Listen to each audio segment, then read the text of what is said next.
Patuloy na nagbibigay serbisyo, pag-asa at saya. GMA Regional TV, kapuso ng bawat Pilipino.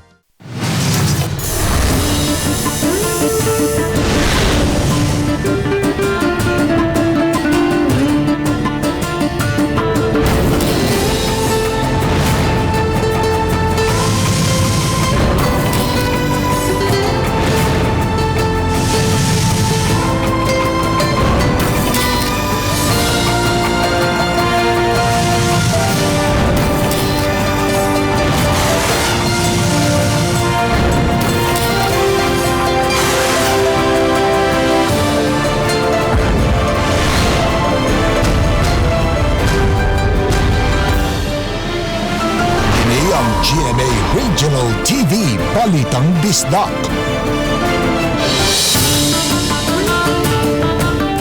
Mayong hapon, kinang inyong GMA Regional TV, Balitang Bisdak.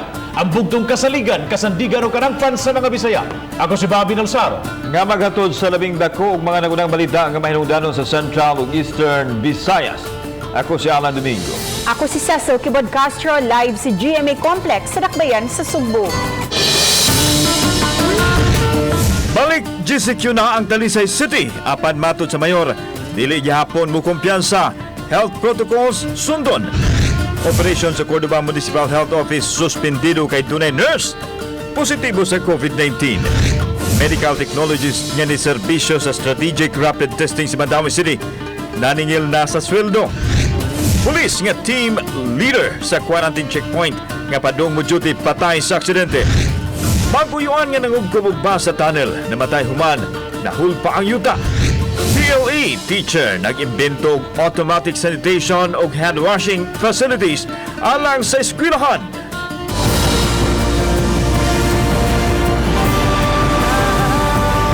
Kini ang GMA Regional TV, Balitang Bisdak.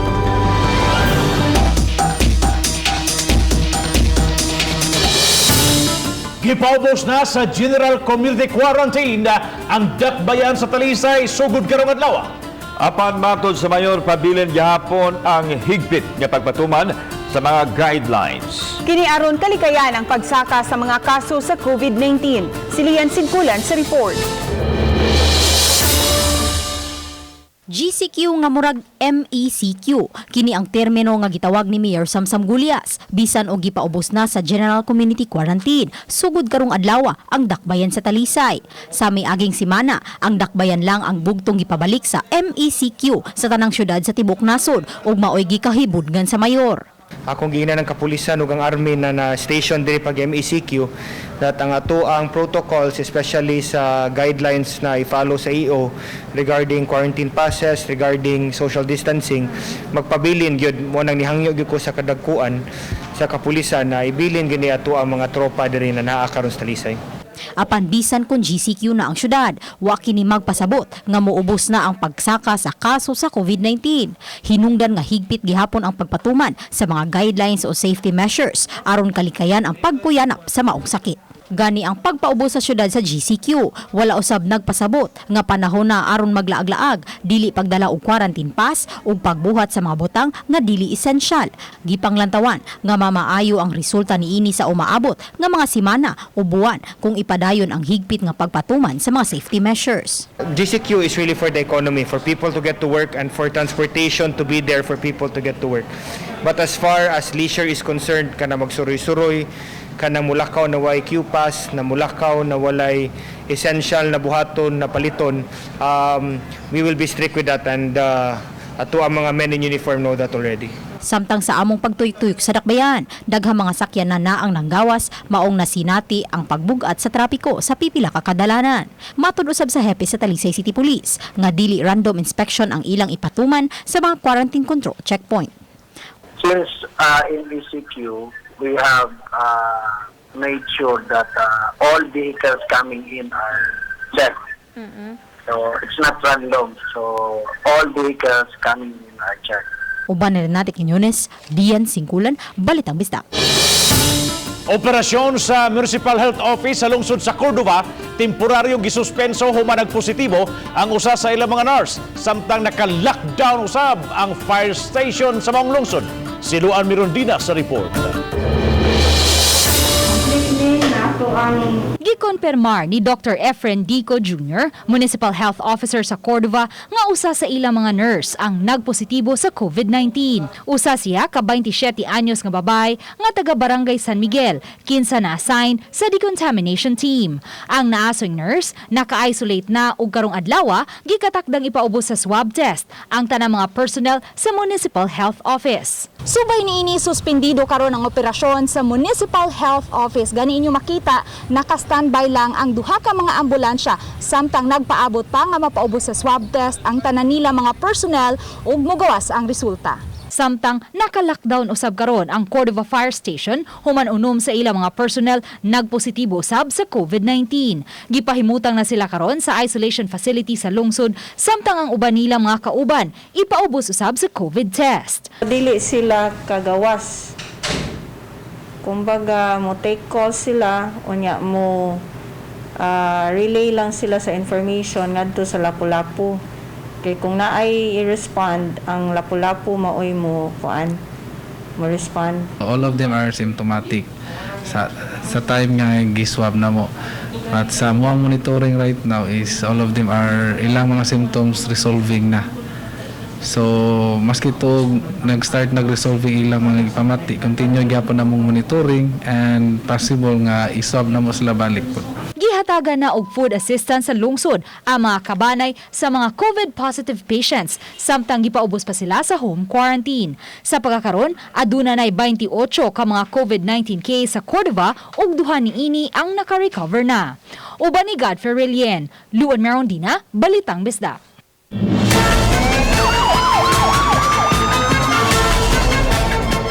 Duha ka lalaki ang nalubong buhi sa gikubkub nga bus sa sitio Ilaya, Barangay Talamban, Cebu City. Tungod sa kalisod, napugo sila sa pagpangubkob og bus. Matod silang kabanay. Ano ang report? Igo na lang sa pagsudong sa nakaugbok nga cross sa nahugnong yuta ang amahan nga si Jerry Caballero. Di nakalas ang iyang 17 anyos nga naka si Jerwin. Kaubang namatay ang uyuan ni Jerwin nga si Rami Kadampog, 29 anyos. Human sila malubong sa gisudlan nga tunnel. Din sila nangubkob og bus. Pasado alas 9 buntag kagahapon nahitabo ang trahedya dihang nagkasabot ang mag-uyuan nga mosulod sa tunnel aron makakuha og maayong klase sa bus nga maoy ayagon didto sa sapa. Apan nahibong ang ilang kauban nga wa na may kasika sa sulod kay nahugno na diay ang tunnel.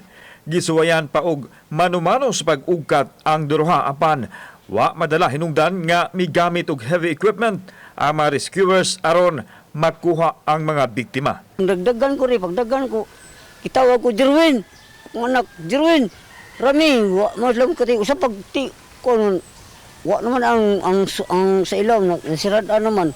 Suma sa pamilya sa mga namatay nga ang kalisod ang ilang nasinati maoy nagtukmod kanila sa pagsulod sa tunnel aron makakwarta pinaagi sa bus nga ilahang mabaligya.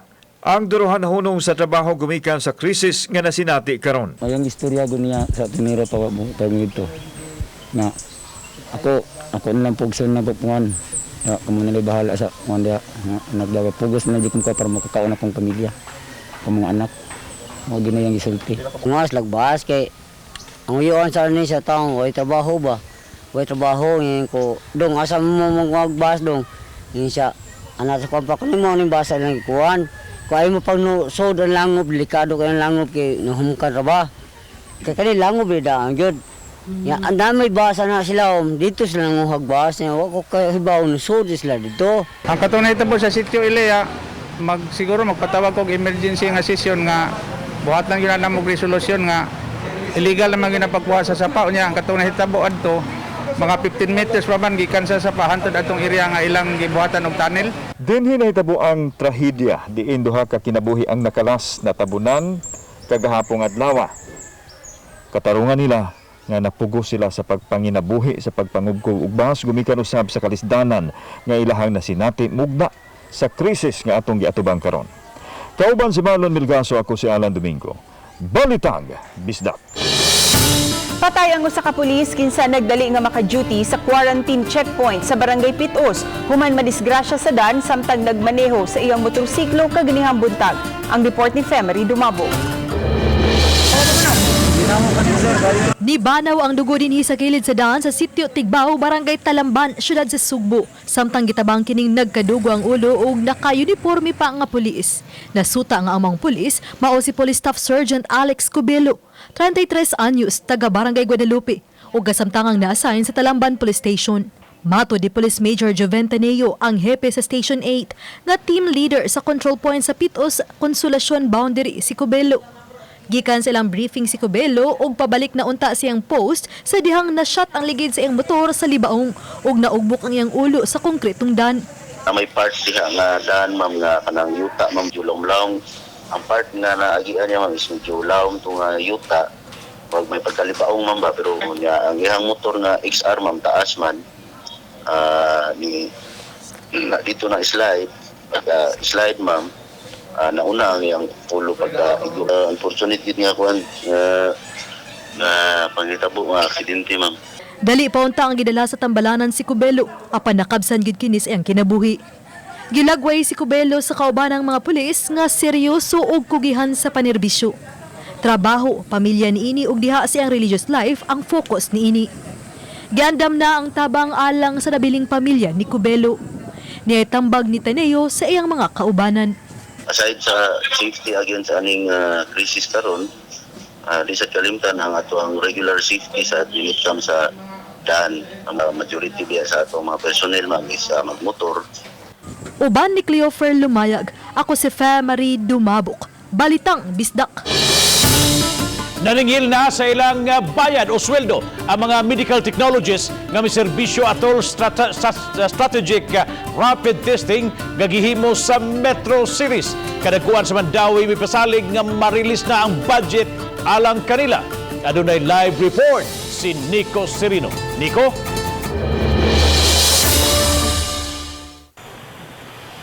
Yes, Bob, kapin sa usa ka buwan human sa strategic rapid mass testing sa metro cities dinhi sa Sugbo. Nakapangutana na kining grupo sa mga medical technologists sa ilang bayad human sila mi serbisyo sa maong kalihukan. Hangyo sa mga local government units ang statement nga gipagawas sa Philippine Association of Medical Technologists. Kini human sa gilusad nga rapid mass testing sa kabarangayan ni adtong buwan sa Mayo. Hangtod karon, wa pa kuno ma-release ang suhulan sa mga medical technologist kun medtech nga gitap aron pagserbisyo sa maong kalihukan. Lapu-Lapu City ra kuno ang nakaasikaso na human makumpleto ang mga dokumento. Usa sa gipaninglan ang Mandawi City Hall. Apan gipasabot sa City Budget Officer, giprocess na ang payroll. Susama kuno kini sa mga bag-ong sulod sa government service, daghan kaayo og requirements. Everything has been processed. Actually, fast track yun na nato atong una pa. It's just that we are making sure that all the necessary accounting requirements are met. Posibleng karong simanahan na ma-release ang pondo sa moabot 20 ka mga medtech nga may serbisyo sa kalihukan. Last week na sa Paymaster, and they were informed sa Paymaster na ma-release this week. Ang strategic mass rapid testing sa tulo ka mga highly urbanized cities kabahin sa project Balik Buhay pagtino sa gilapdon sa transmission sa virus. Samtang karong hapon, Bob, gipahibaw ni Attorney Jamal James Kalipayan, City Administrator sa Mandawi, nga temporaryo uni ang asiradaan ang buhatan sa City Administrator sa City Hall. Kinigumikan kay dunay usa ka empleyado nila, Bob, nga nagpositibo sa COVID-19. Na swab ni siya ni atong miaging semana o gikonsidera karon nga first generation contacts sa maong pasyente ang tanan nga mga empleyado sa City Administrator's Office, lakip na mismo si Kalipayan. Doon na hinoy skeletal force nga mag-duty sa maong opisina ug mudawat gihapon sa mga papeles kung gikinahanglan. Bob. Thank you so much, Nico Serino, sa imong live report. Aron matabangan ang panginabuhian sa mga tricycle drivers ug maingus ganusab ang information drive batok sa COVID-19. CSW or CWSD Lapu-Lapu ug DRRMO mulusad og Cash for Work program alang sa tricycle drivers. Siluan Merondina sa report. Niadtong Sabado, 17 ka mga COVID patients sa isolation facility sa Lapu-Lapu City ang na-discharge o gideklarar na nga virus-free. 7 kanila gikan sa Barangay Buaya, 6 ang taga-Barangay Pusok, usa taga-Seaside Barangay Ibo, usa ang sa Mactan proper, usa gikan sa Ibabaw Barangay Agos, ug usa taga-La Aldea Timpolok Barangay Babag. Apan sa nakalabayng weekend, 17 usab ka mga bag-ong konfirmadong kaso sa COVID-19 ang nadugang sa talaan sa Lapu-Lapu City. Subay niini, gihingusgan karon sa crisis manager ang info drive batok COVID-19 pinaagi sa mga tarpaulin nga gipangbitay sa nagkadiyang dapit sa dakbayan. Natural na sa pandemic nga taas kayo ang misinformation. So ang atong gibuhat karon, atong panghingusgan ang atong kampanya pinaagi sa magpakatap daghan kay tarpaulin sa entero syudad apit sa mga isla. Naumulusab ang planong kuhaon ang serbisyo sa mga tricycle drivers nga murikurida sa matag barangay. Pinaagi sa Cash for Work program sa CSWD, hayan maabagan usab ang panginabuhian sa mga tricycle drivers. Sa inisyal nga plano, 83 ka mga tricycle drivers ang target sa CSWD nga makapahimo sa naasong programa.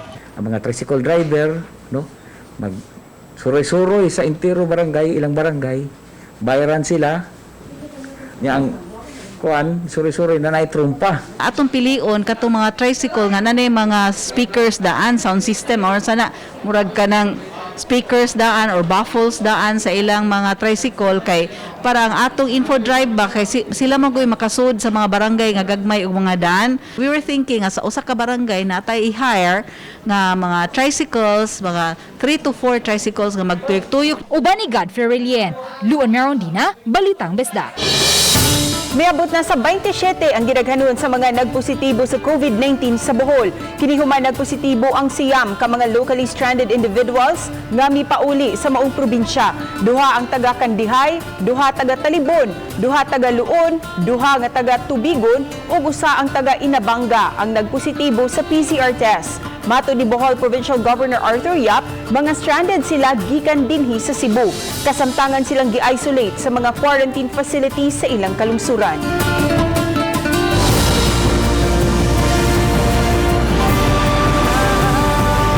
Kini ang GMA Regional TV Balitang Disda.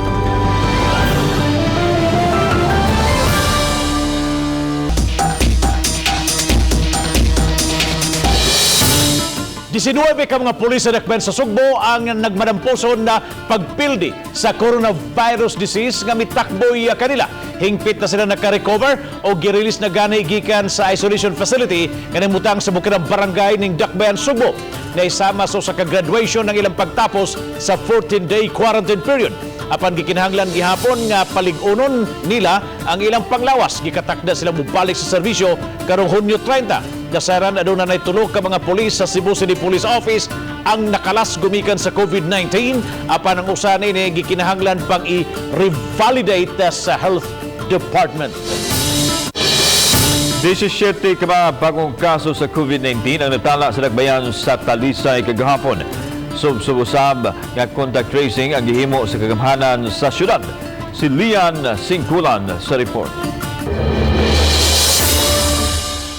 Kagahapong adlaw lang, duga mga kaso sa COVID-19 ang natala sa Dakbayan sa Talisay. Moabot ngadto sa 17 ang mga bagong kaso gikan sa napulo ka nagkalain-laing barangay sa syudad. Ang uban kanila mga asymptomatic ug ang uban nagpakita og mga simptomas. Ubay-ubay man ang gi contact trace, ubay-ubay tagi contact trace. So kanang atunis lang i-swab, then hopefully di lang kay daghan, but we have to be ready for rising cases. Sa kinatibukan, ang Talisay City aduna nay 176 ka mga kaso nga natala. 92 kanila ang mga active cases, samtang 57 usab ang naka-recover. Moabot na usab sa 27 ka mga tawo ang mitaliwan gumikan sa COVID-19, diin sagad kanila aduna nay pre-existing conditions. Apan matud sa mayor nga subsob og ubay-ubay ang contact og ILI tracing nga gipahigayon. Gipanglantawan og sabutan pa sa taga City Health, Task Force ug City Disaster kung ipatuman ba gihapon ang localized ECQ ug uban pang angayang mga buhaton. Samtang ang naka-lockdown, mao gihapon ang mga panimalay sa mga nagpositibo sa COVID-19.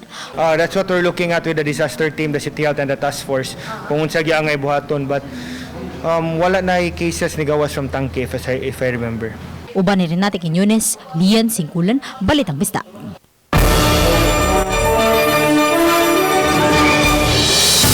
Mga kabatan-unan sa usa ka barangay sa syudad sa Lapu-Lapu nihingusog usab sa pagtabang sa ilang katagi barangay batok sa COVID-19. Gani dul-an na sa 1.6 milyon pesos nga budget sa sangguniang kabataan ang natagana na sa nagkalain-laing programa. Ang report ni Femari Dumabo.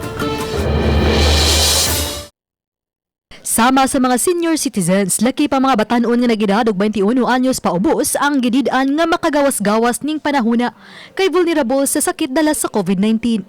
Nunot niini ang sangguniang kabataan sa Barangay Basak sa Dakbayan sa Lapu-Lapu kinsa kasagaran nagedad na og 22 hangtod sa 25 anyos na ning kamot nga makatabang sa bisan unsa nga paagi. Sama na lang sa pagtabang sa repacking ug pag-apod-apod sa mga relief goods, sa SAP o atol sa rapid mass testing. Ingon man sa pagpahinumdum sa mga bata sa pagsunod gyud sa lagda. Nitabang usab sila sa pagpanghatag og libreng disinfectant, mga alcohol ug face shields.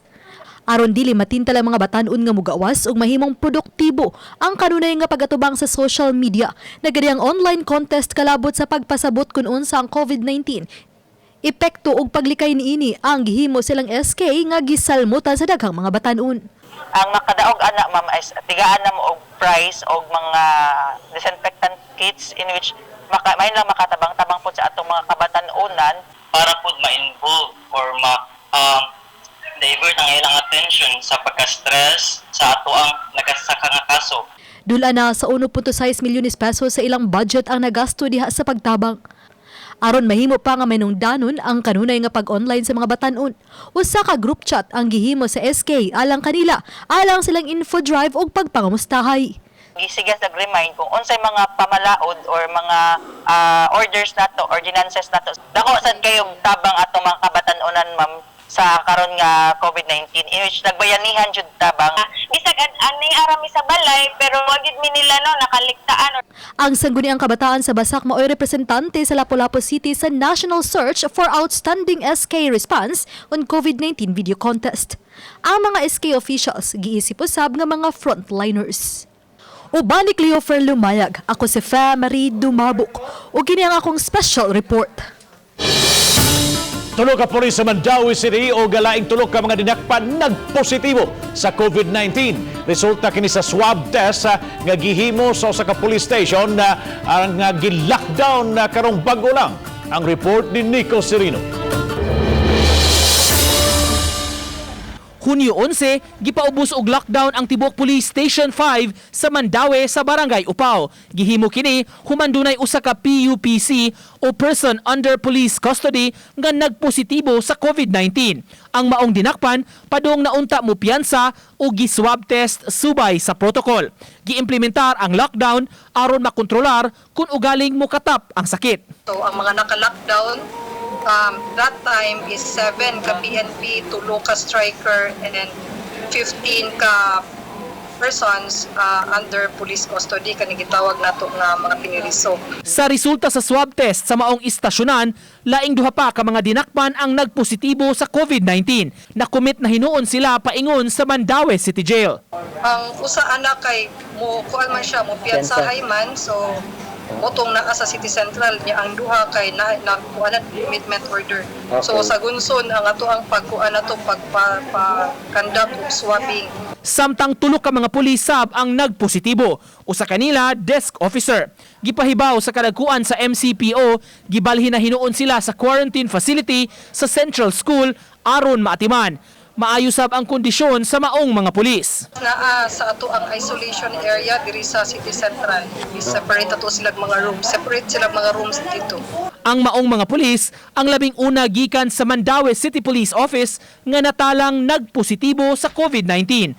Uban ni June Sulon, Nico Sereno, Balitang Bisda.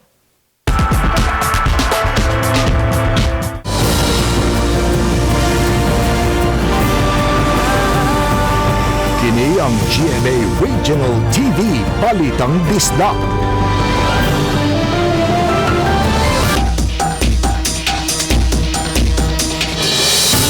Mayor sa lungsod sa Bantayan, Cebu, lakip sa kapin sa 300 ka mga active cases sa COVID-19 dito sa probinsya sa Sugbo.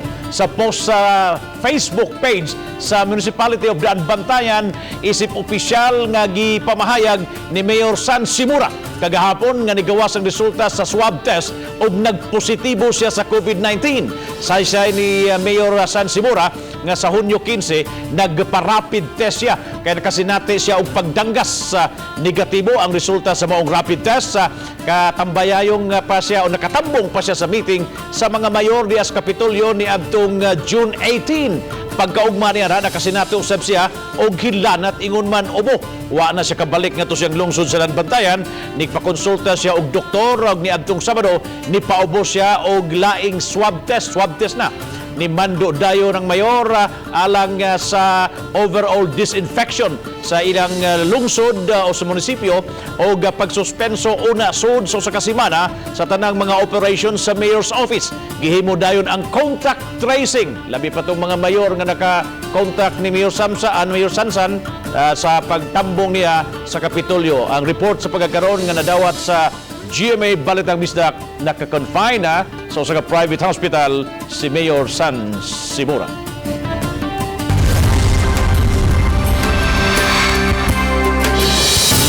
Laing Kapuso Barangayan on Wheels ang ipaigayon sa Kapuso Network dito sa Dakbayan sa Dagupan sa Pangasinan.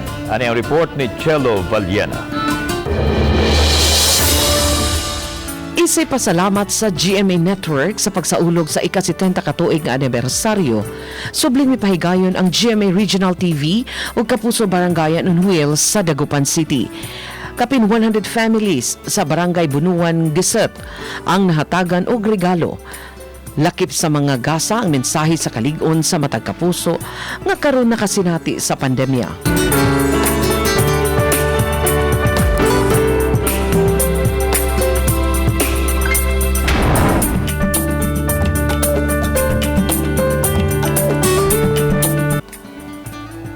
Aron masunod ang gipatuman nga health protocols, dunay disinfection sa Bunuan Giset Covered Court ug nagsilbing venue sa kalihukan.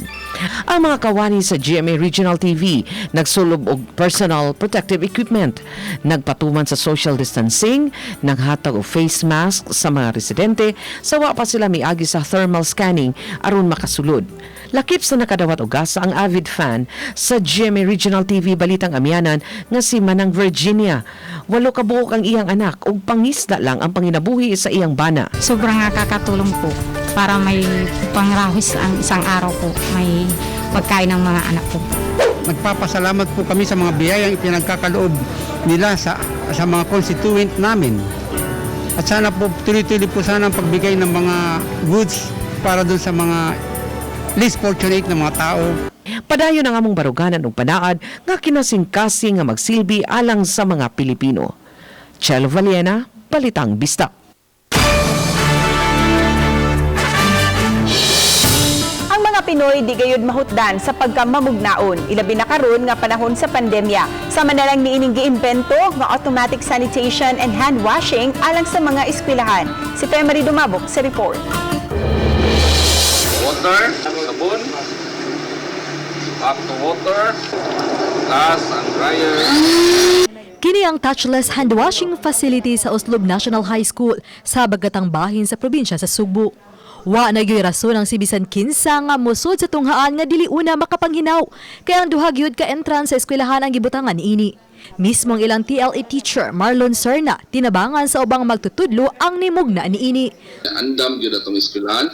Safety kini sa atong mga stakeholders, mga ginikanan, mga bata. Itong gibasihan ani itong gitawag nilang ATM or automatic water machine. Once kami moagi ang piso mo agas ang tubig. So among gibuhat dili piso ang pagion kun dili ang among mga kamot. Ana usab sila walk-through disinfectant spray nga tudluon ra nimo mo gana nagkinig iyaha. Ang mga materyales gi-order online sa balor nga dulaan sa 10,000 pesos ug nila natog halos usa ka semana ang pagmontar niini. Ang maong facility mao'y labing una nga makita sa mga tunghaan sa probinsya sa Sugbo. Samtang kun sa una, effort kaayo ang mga magtutudlo makuha lang ang atensyon sa mga tinunan sud sa classroom. Sa pagbukason niya sa klase karong Agosto, mato ni Udensya, maningkamot sila nga mobisita sa balay sa mga tinunan, ilabi na sa mga anaa sa kabukiran.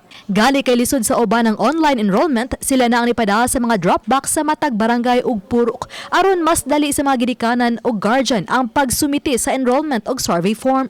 Based sa survey, as daghan gyud ang modular, pero wa pa man gyud ma-finalize as of August 24 kuan gyud ang kuan kanang distance learning homeschooling. Ang students di gyud man sa eskwelahan, only the parents. Daghan man ang kabag-uhan tungod sa nasinati karon, apan ang mga magtutudlo andam kanunay mo serbisyo alang sa kayuhan sa mga tinunan ug sa tanan. Yan ang Pinoy sa Oslob. Oban ni Cleofer Lumayag, ako si Famary Dumabok, Balitang Bisdak. Daghang salamat sa mga kapuso nato apil lang nasa gawas sa nasod nga nakisayon sa mga dagko ug mga naunang balita sa rehiyon. Ako si Alan Domingo. Ugi ka namang tanan dinhi sa Central ug Eastern Visayas. Ako si Cecil Kibon Castro. Ang inyong balita, ang among balita, tungod kay matag lokal nga balita mahinungdanon. Kini ang inyong GMA Regional TV Balitang Bisdak. Buong puso para sa Pilipino. Ako si Bobby Nalsaro. Maayong hapon mga kapuso.